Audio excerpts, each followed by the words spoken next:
Hi everyone, welcome back to another video. Last video में मैंने आपको बताया था कि मैं इंग्लिश सेक्शन को कैसे अटेम्प्ट करता था। इस वीडियो में मैं आपको बताऊंगा कि मैं क्वांट सेक्शन को कैसे अटेम्प्ट करता था। उससे पहले मैं आपको मार्क्स बता देता हूँ मेरे क्वांट्स में कितने थे। आईबीपीएस क्लरिकल प्रीलिम्स में मेरे 35 आउट ऑफ 35 स्कोर था एंड आईबीपीएस पीओ प्रीलिम्स में मेरा 25 आउट ऑफ 35 स्कोर था क्वांट सेक्शन में। तो मैं अपनी स्ट्रैटेजी बताता हूँ, मैं मॉक को कैसे अटेम्प्ट करता था।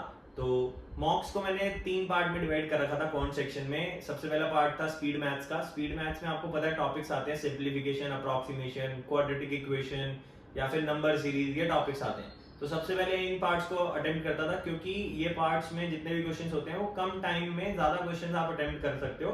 और अगर आप इनिशियली कम टाइम में ज्यादा क्वेश्चन अटेम्प्ट कर रहे हो पेपर में तो आपको कॉन्फिडेंस आता है कि हाँ, पेपर हमारी कमांड में है और हम 20 मिनट में काफी ज्यादा क्वेश्चंस अटेम्प्ट कर सकते हैं। तो जैसे ही मेरा स्पीड मैथ्स खत्म होता था, स्पीड मैथ्स के बाद जो दूसरा सेक्शन होता था वो मैं डीआई का अटेम्प्ट करता था। डीआई कंपैरेटिवली मुझे इजी लगती थी अरिथमेटिक से। ऑल्दो मैंने प्रैक्टिस सारे सेक्शंस की कर रखी थी, बट डीआई कंपैरेटिवली इजी होती है। वो 5 क्वेश्चंस आपके आराम से, एक अगर डीआई आप समझ लोगे अच्छे से तो सॉल्व हो जाएंगे।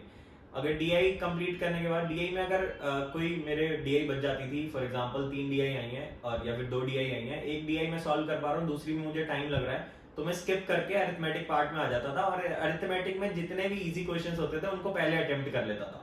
तो हमारा मेन ऑब्जेक्टिव हमेशा से यही है कि हमें इजी से इजी क्वेश्चन पहले अटेम्प्ट करने हैं। हमें नो डाउट डिफिकल्ट क्वेश्चंस भी अटेम्प्ट करने हैं, उनकी प्रैक्टिस घर पे करके जानी है ताकि हम पेपर में कम टाइम में अटेम्प्ट कर पाएं।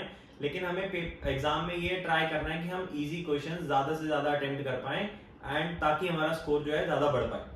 तो ऐसे करते करते डीआई के बाद मैं अरिथमेटिक पे आता था। अरिथमेटिक में मान लो 10 क्वेश्चन आए हैं, 5 या 6 मेरे से बनते थे तो मैं 5-6 बना देता था एंड अगर टाइम बचता था तो मैं वापस स्पीड मैथ्स में आता था। फॉर एग्जांपल नंबर सीरीज के अगर मेरे कुछ क्वेश्चन छूट गए थे स्पीड मैथ्स में तो मैं नंबर सीरीज के वो क्वेश्चंस अटेम्प्ट करने का ट्राई करता था, क्योंकि कम टाइम में नंबर सीरीज हो सकती है लेकिन कम टाइम में हो सकता है अरिथमेटिक के डिफिकल्ट क्वेश्चंस ना हो पाए, या फिर फॉर एग्जांपल आपके 1 या 2 मिनट बचे हैं तो डीआई आप सॉल्व नहीं कर पाओगे पूरी की पूरी।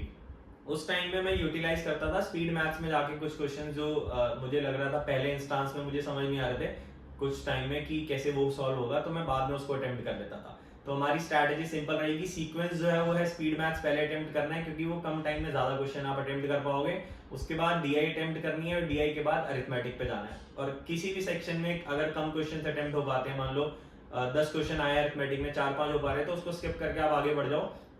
नंबर सीरीज में अगर 5 क्वेश्चन आया, 3 अटेम्प्ट हो पा रहे हैं तो उसको छोड़ के आगे बढ़ जाओ पहले गो में। अगर 1 गो में आप ऐसा करते रहोगे तो आप ज्यादा से ज्यादा क्वेश्चन अटेम्प्ट कर पाओगे। तो ये मैथ्स की स्ट्रैटेजी थी मेरी, मैं मैथ्स कैसे अटेम्प्ट कर पाता था। अगली वीडियो में बात करेंगे रीजनिंग के लिए, तो तब तक के लिए गुड बाय।